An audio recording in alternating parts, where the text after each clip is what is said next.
Yo, what is up, family? How's it going? Today with you again, your boy Shoobie, with another final sneaker review for the year 2017.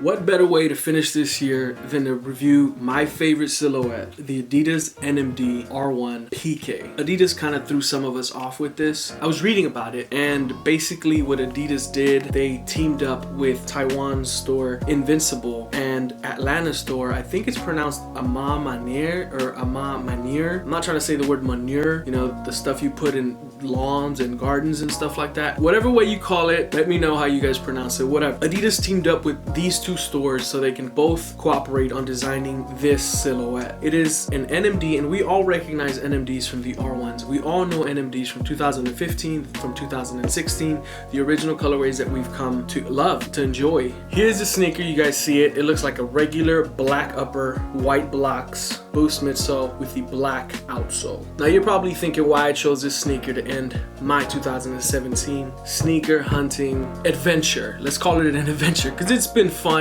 It's been a thrill. Thank you guys for watching this past year. Hopefully we keep going, we're gonna keep grinding, and we're gonna keep trying to provide great content for you guys. On to the sneakers. So here's the box. It isn't just a plain black box like the black Ultraboost Zeno Me Adidas that I copped a few weeks ago. It does have signs, symbols, and logos that you guys can see. At the top we've got the Adidas Sneaker Exchange flipped upside down, and then the other one's also upside down. So whatever way I put it, it looks upside down. And then at the bottom we do have the consortium with the hands shaking. Consortiums are usually done when it's a collaboration between two different stores and or two different designers or two different teams, whatever way they want to put it, but it's two different designers including Adidas in the middle because it's the Adidas product. As we know it, a consortium. So the reason I wanted to review these sneakers because one, I'm a huge fan of NMDs. You guys know that. I love the silhouette. I love the way it looks. I think it looks the dopest. It's by far my most favorite sneaker silhouette in the Adidas lineup. The reason I say that is because I feel just like the Air Jordan 1 to most sneakerheads, to most Nike heads, to most old heads that are into the sneaker, that are in the sneaker culture, I feel that the Adidas NMD R1, whether it's PK, whether it's the R1, or whether it's the Adidas NMD 2, which is also a different looking one. I wanted to talk to you guys about that because some people don't know, some people get confused, and I've kind of got a good understanding of what's going on with this whole Adidas NMD R2. Let me show you guys real quick. Adidas NMD R2 S.E. So on the labeling, S.E. stands for Sneaker Exchange, and the Adidas NMD _R2 stands for something else. Almost like a Adidas NMD R1 2.0 for the R1 version in the PK material. It's a little bit confusing, but I've kind of got a foot in the door to be able to better explain for you guys what they mean about the Adidas NMD _R2. I do have an NMD R1 PK that I'm going to show you guys. I do have an NMD R1 standard version, the mesh, almost different material, and sometimes you'll get them in wool in an R1. It's just a matter of the way the design is cut out, and they don't include the sock collar as many PK versions do come because it does provide with the additional comfort along with it being a little bit more pricier. Another reason I wanted to get into this sneaker is because this is the first ever NMD to have an Ultraboost pattern, and this is the Ultraboost Classic 1.0 pattern. So I thought this was pretty alarming because they don't come out with the Ultraboost 1.0s anymore, and I thought this was pretty alarming because this is the very first NMD R1 PK version, or I guess according to the labeling, R2 PK version that comes out with an Ultraboost gradient and or pattern, if you want to use that word, on the upper. That is crazy, guys. That I have not seen on any NMDs. This is the first ever NMD, unless you see some super crazy custom done by those famous customizers, or you see a Fugazi pair out there that has a pattern that's way off due to third-party manufacturers. I wouldn't support that because along with you getting fake uppers, you're gonna get fake boost, and it's not gonna be the same material. You're gonna get cardboard in between what is supposed to be boost. Boost is only limited to Adidas, guys. So if you want this comfort, go to Adidas. Now, the reason it is called R2 is because it is an NMD silhouette. It is a PK upper, just as this one has, but it is an R2 because of the pattern. Some of you guys didn't know that, but I read up on it, and that's actually what the R2 stands for. A lot of questions were rising as to why Adidas would come up with such a confusing name, but actually, if you think about it, there's an explanation to everything. The NMD R2 stands for, it is an NMD silhouette with the Ultraboost 1.0 gradient or pattern on the upper. It is a full PK, and as you can see, the 3 stripes right here, they're not embroidered, but they are standing out.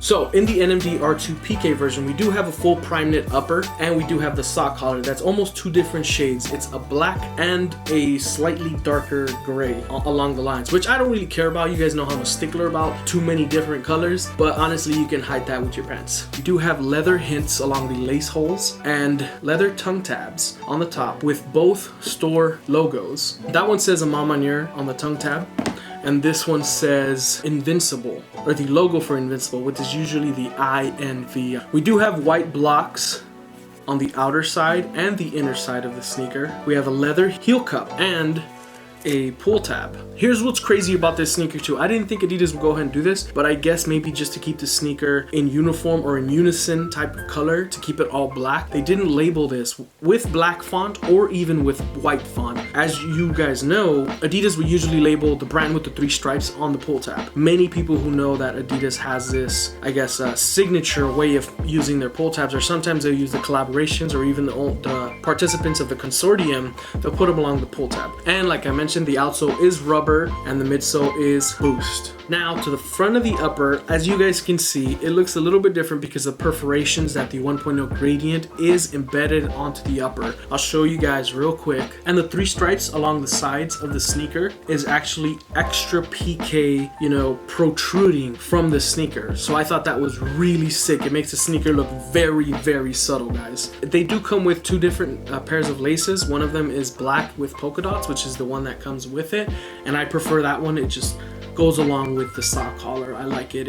You know, that color within the polka dots on there is the same color as the sock collar, and then the leather eyelets, or lace holes as many people call them, to complement the leather heel cup and the leather tongue tabs with the corresponding logos of those participants in the consortium. I thought this sneaker was very well constructed. I think it's super dope. But yeah, guys, I'll show you guys a picture of the Ultraboost 1.0 sneaker because I do not own any, and so you guys can see and compare the gradient that I was talking about. And I'm very surprised these are still sitting on some websites because people don't understand the magnitude or the degree of how alarming this is to have a 1.0 gradient or pattern on an NMD silhouette. And one of the many reasons why I like the NMD is because it looks so freaking good, guys. I think this is the dopest look. It looks like it's wool, but it's not. It's actually Primeknit, and it's a bit hairier Primeknit. Just as the 3 stripes right there, they're protruding, as you guys can see. I think it looks super sick. Very well constructed sneaker, guys.